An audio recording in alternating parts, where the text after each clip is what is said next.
Bienvenidos al Museo Etnográfico de Castilla y León. Estamos encantados porque hoy es un día muy especial. Se cumple el 15º aniversario de su inauguración y os queremos invitar a que nos acompañéis en un recorrido histórico por este museo. Es una satisfacción estar aquí porque el tiempo pasa, pero en esta institución, para mayor alegría, no solo mía, creo que de todos los visitantes, se consolida, sigue siendo, como no podíamos esperar otra cosa, muy visitado y muy valorado, cosa que, bueno, pues lógicamente nos alegra mucho.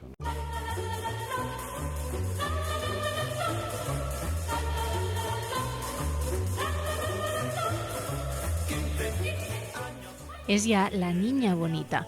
El etnográfico cumple 15 años en los que se ha convertido en un espacio de referencia, no solo a nivel nacional, sino también fuera de España. Más de 540.000 personas han pasado por este espacio del casco antiguo, que ha organizado más de 100 exposiciones en esta década y media. Sus números le avalan. 400 actividades pasan por este museo cada año.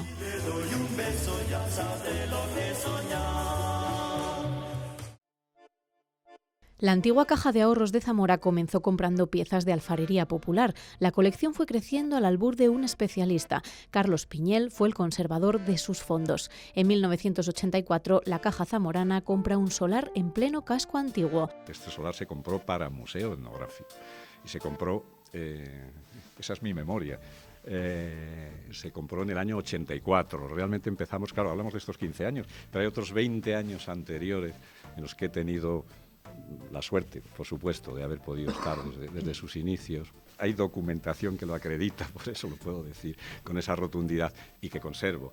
Hay un documento de 1984 donde el entonces director general de la Caja de Ahorros Provincial de Zamora, que es la que estuvo en origen y durante muchos años detrás de todo esto, me pide a mí personalmente, yo me ocupaba entonces ya de las adquisiciones, de la conservación y de lo que era entonces, claro, no pensábamos en que pudiera llegar a ser una institución como esta, ni mucho menos. Y como decía en ese momento, don Miguel de Unamuno me pide que, dice, oye, mira, de todo eso que estás comprando, mira a ver si ves en Zamora, me dijo, pues alguna casona, un palacio, algo, y lo compramos para poder colocar todo eso. Fijaos, hablo del año 84.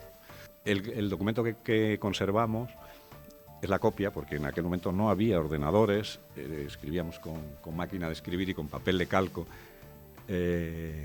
Conservamos la copia, el original se lo enviaría a la caja, evidentemente, en el que le digo que mejor que una casona o que un palacio sería el poder hacer un edificio de nueva planta. Y entonces me dijo, pues mira, a ver solares, y esto, que era un solar en pleno centro de Zamora y tal. Y ese documento que conservamos, como digo, bueno, donde digo que está muy bien situado, que al lado está la Diputación, el Ayuntamiento, el Museo de Zamora no existía todavía por aquel entonces, pero creo recordar que se estaba remodelando el edificio, la Casa de Cultura, que es la biblioteca pública, que entonces era la Casa de Cultura, el Parador, es decir, y curiosamente, por ejemplo, en el documento digo, con muchas facilidades de aparcamiento, entonces en la plaza de Viriato, porque se aparcaba en la plaza de Viriato, es decir, contando con todas las posibilidades.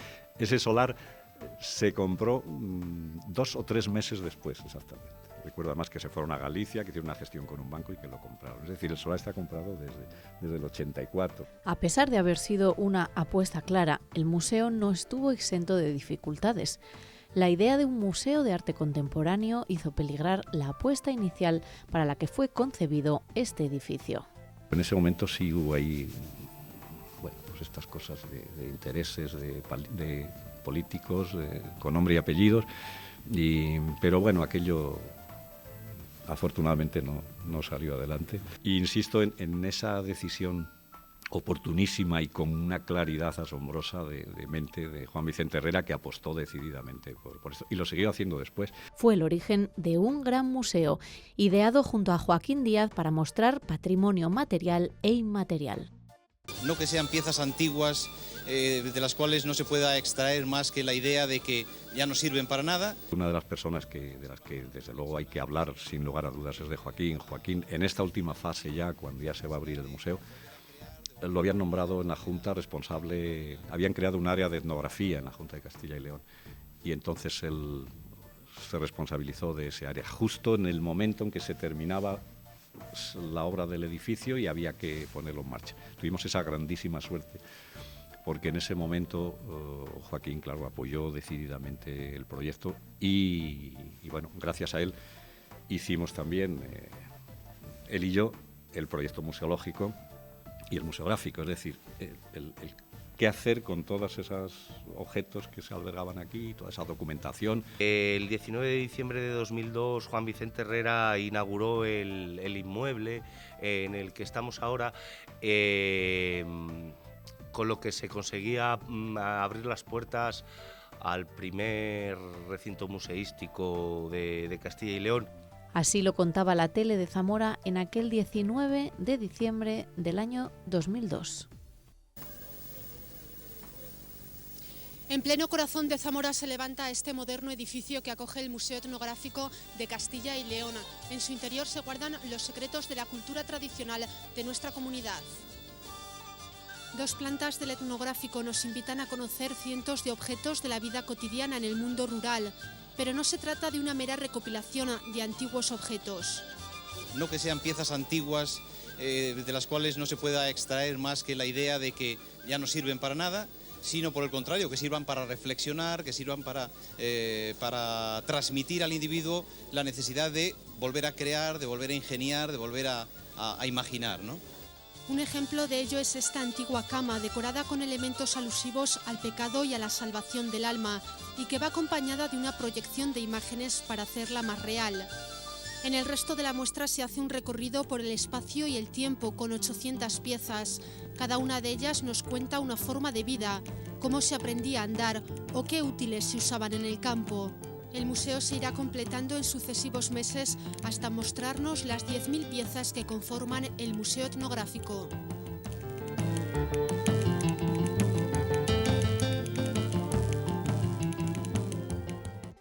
En Seres fue aquella primera exposición que planteó un museo diferente y que permanece en el tiempo a través de este catálogo.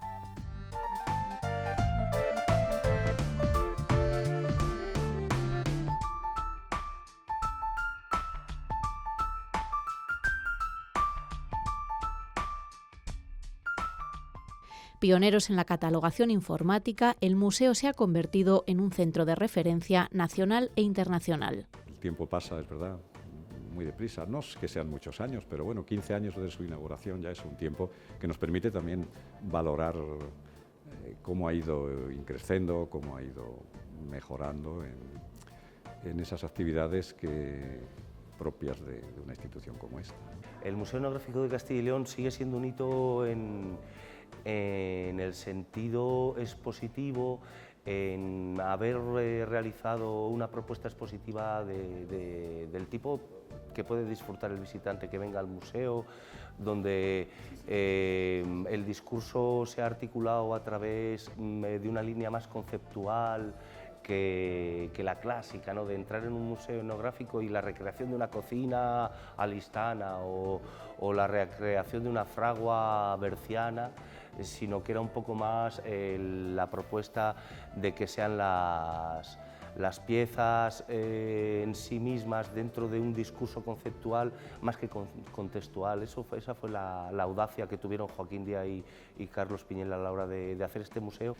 Y constato, pues porque, bueno, por mis relaciones que mantengo y mis múltiples viajes, que desde fuera se sigue valorando de una manera muy positiva como museo diferente, como propuesta diferente a las que se suelen encontrar por ahí. Que no se ve todavía en tantos museos, sí que se puede ver a lo mejor en museos etnográficos escandinavos o anglosajones, sí que están tendiendo a hacer este tipo de propuestas positivas. Luego el contenido ellos los cambian bastante porque le dan un cariz más colonial, poscolonial.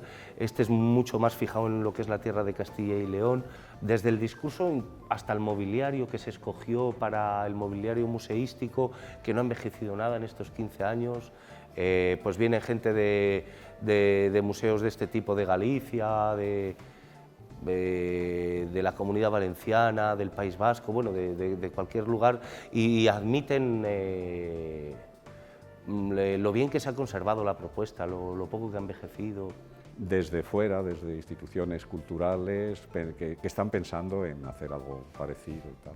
Y realmente para ellos esto es una referencia y bueno, es muy satisfactorio ver que continúa como no podía ser de otra manera y renovada con personas más jóvenes que también, pues, como es lógico y esperamos, cambian cosas y para mejor, eso deseamos. Que sea un museo etnográfico que apuesta también tanto por la actividad en sí, fuera de lo meramente expositivo, por dar conferencias interesantes para distintos públicos, articular muchos talleres, proyecciones, conciertos, ahora tenemos foros de debate, de diálogo social, y creemos que en ese sentido también a nivel programático este museo ha sido una referencia y lo sigue siendo.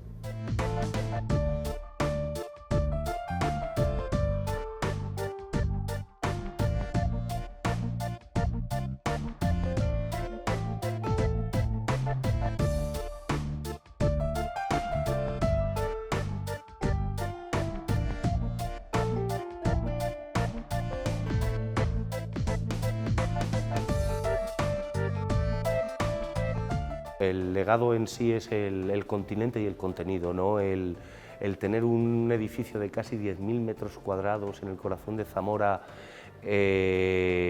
con todas las posibilidades que te da un edificio de nueva planta construido ad hoc para la tarea museística, pues es una gloria, porque mucha gente se encuentra que puede dirigir un museo de este tipo, pero dentro de un palacio, que es súper difícil por cuestiones arquitectónicas y tal, y esto es un lujazo.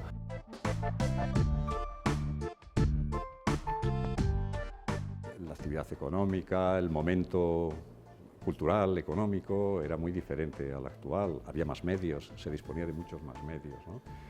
Y eso permitió que pudiera llegarse a ambicionar ese espacio que estás comentando, adecuado para albergar una institución como esta, ¿no? Y que se lograra, se llevara adelante. Salió un concurso público, recuerdo que vinieron algunos de los más importantes arquitectos de este país, no sé si alguno incluso de fuera, y se hizo muy bien. El edificio que hizo Roberto Valle y su equipo cumple muy bien las expectativas y se comporta estupendamente. El paso de los años lo ha demostrado, ¿no? Parece un contrasentido, pero tampoco era habitual y creo que sigue pasando, ¿no? Que se hace un edificio sin saber muy bien para qué, o a veces para albergar un contenido y luego se cambia, y eso trastorna absolutamente las cosas, ya nunca van a poder hacerse correctamente. Y en este caso sí se inició desde el principio para cumplir esa función, como decía, ¿no? Y insisto, lo que parece normal a veces no es lo habitual y no es lo que sucede, ¿no? En este caso se consultó previamente qué necesidades había de espacios, de usos, etcétera, para poder los arquitectos que acudían al concurso hacer su propuesta, ¿no? Bueno, como anécdota puedo deciros que yo hice mis cálculos de espacios necesarios y tal, y cuando ya estaba a punto de transmitirlos,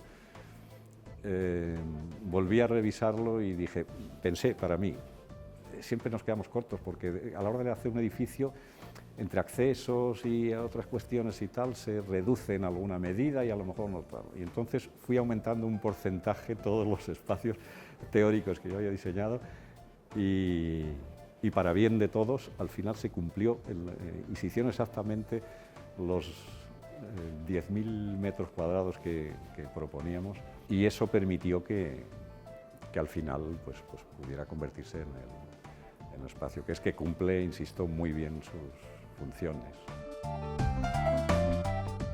una forma de trabajar que perciben los visitantes.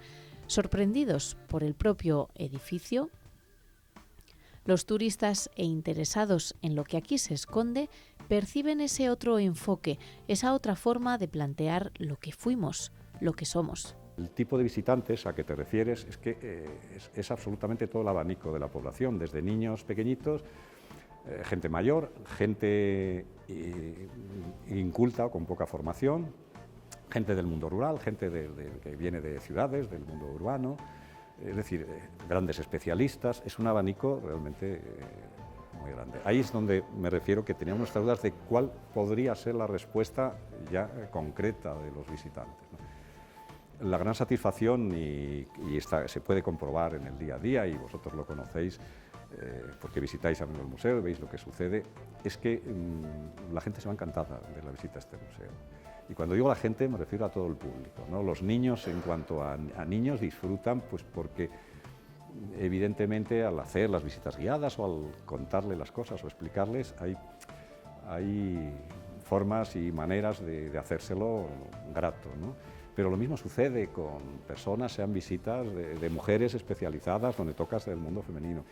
Realmente lo tenemos fácil, y es fácil. Es decir, con este tipo de materiales tan variado, tan rico, es que es el resultado de esas personas, esas mismas que nos visitan, de lo que han sido en el pasado e incluso hasta el presente, ¿no? De su forma de vida, de sus diversiones, de sus disgustos. Es decir, está todo aquí expresado, de tal manera que puedes contarle cualquier cosa con esos objetos, con los sonidos, con la música, con las imágenes, y a unos recordarle su pasado, lo que les han contado que no han conocido, otros descubrirle cuestiones, pues yo qué sé, como la tecnología que se desconoce, el arte que está implícito en muchísimas piezas, un arte de primerísimo nivel, como es el arte popular o la cultura pastoril, o el arte pastoril, los oficios, es decir, la indumentaria, la fiesta.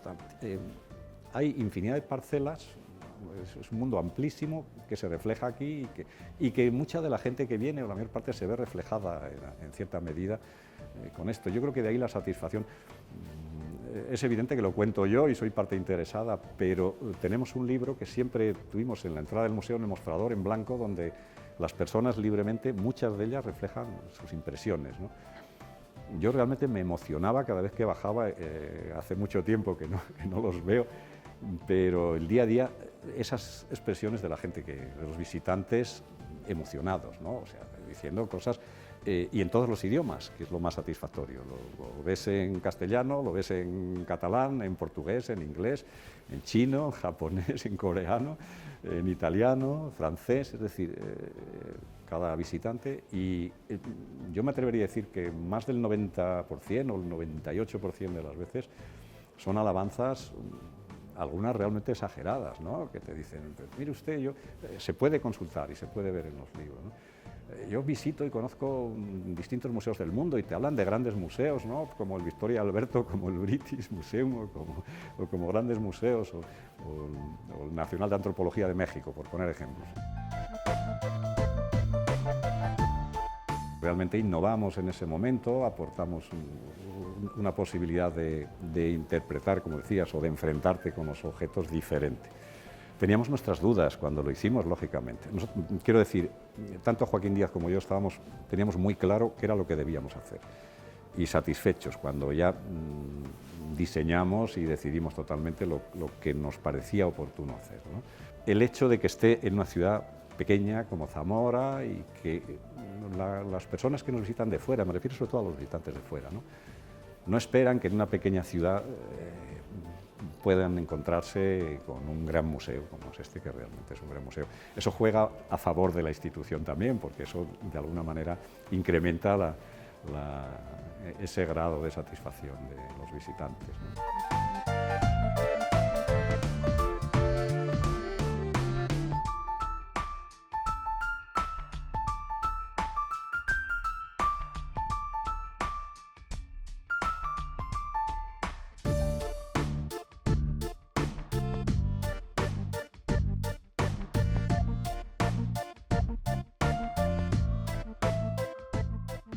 una gran superficie que desde el inicio se ha gestionado con mucha libertad en el planteamiento, pero con recursos limitados, tanto económicos como humanos. Siempre ha estado muy por encima los museos de León y los de Valladolid y los de Burgos, mucho. Yo he luchado mucho ahí, nunca logré conseguir nada, absolutamente, muy poquito, pero siempre ha habido grandes diferencias, muy notables diferencias, me refiero al económico y a la dotación de personal, que en el momento en que abrimos esto fue excesivamente justa, ¿no? Y después se ha ido reduciendo. Tenemos una doble sensación, ¿no? Es verdad que según está el mundo de la cultura, el mundo de los museos, tener museos que son estables económicamente ya es una baza muy positiva y hay que tener en cuenta eso, que tenemos estabilidad, que podemos plantearnos seguir en el futuro haciendo cosas, tenemos que ser bastante audaces y tener en cuenta los nuevos modelos de gestión con pocos recursos. Pero dentro de lo que se está viviendo en el panorama estatal, ya digo, tenemos estabilidad presupuestaria y eso lo reconocemos. ¿Qué pasa? Pues que nosotros siempre queremos tener un poquito más para poder hacer más cosas y mejor hechas.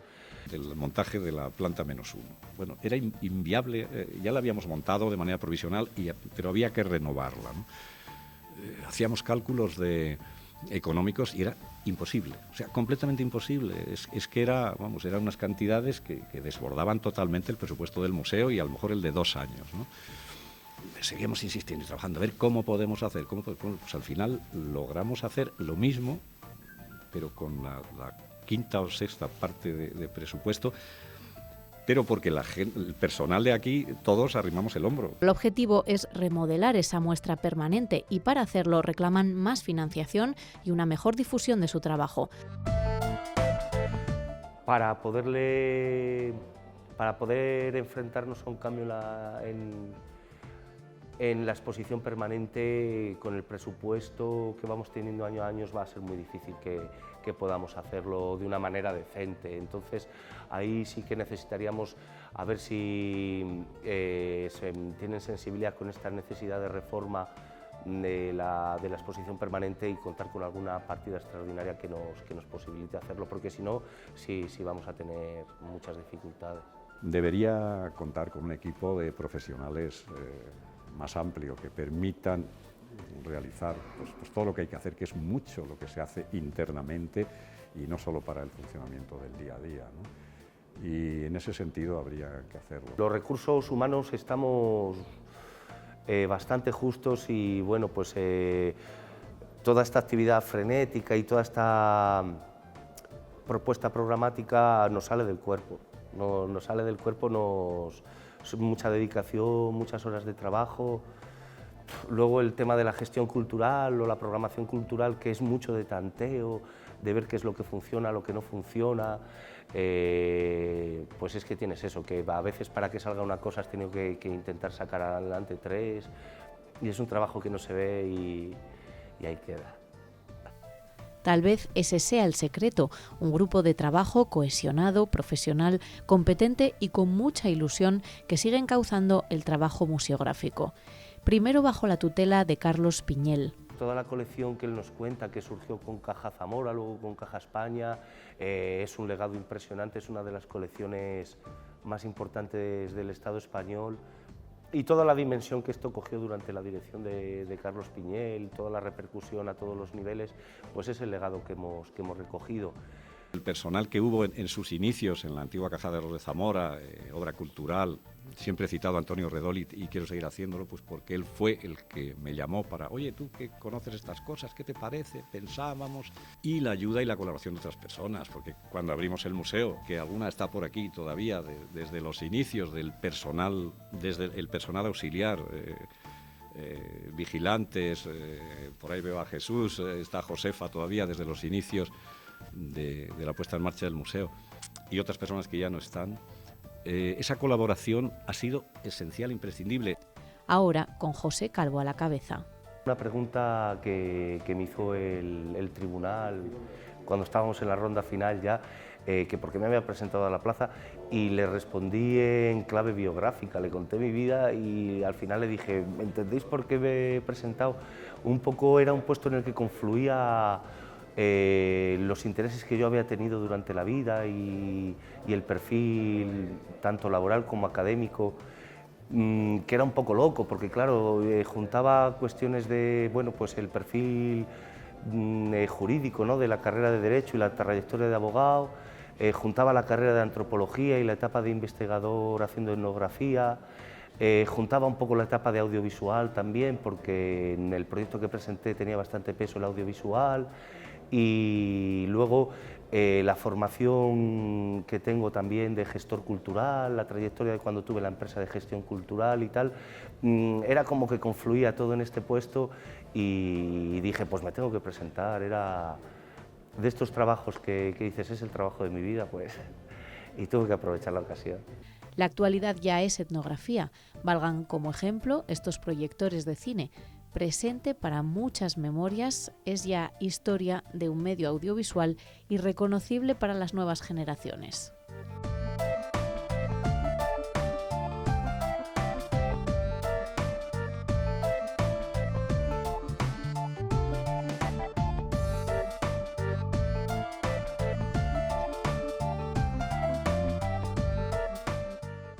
Yo ahora la apuesta, que también es una cuestión de, pues un poco, yo creo que los museos reflejan también el carácter del director o los intereses, y yo el interés que tengo es abrir un poco el museo no solo a lo tradicional, a cosas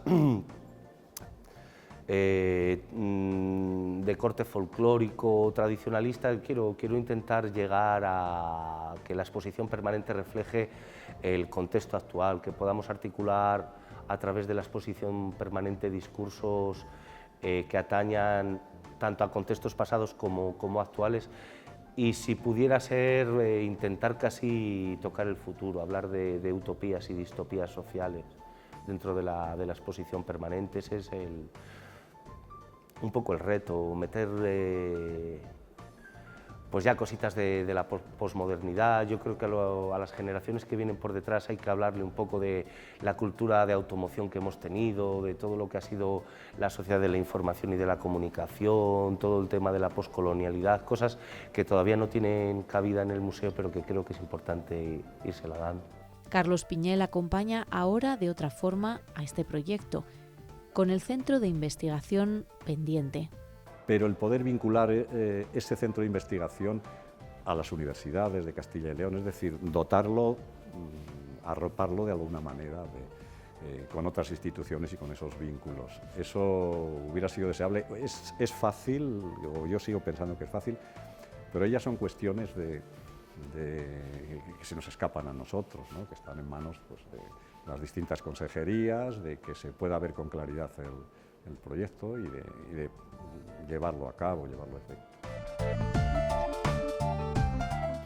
Y el tiempo pasa, evidentemente, y las mentalidades, aunque despacio más de lo que parece, pero van cambiando y hay que ir renovando en ese sentido. Para ello necesitan más apoyos.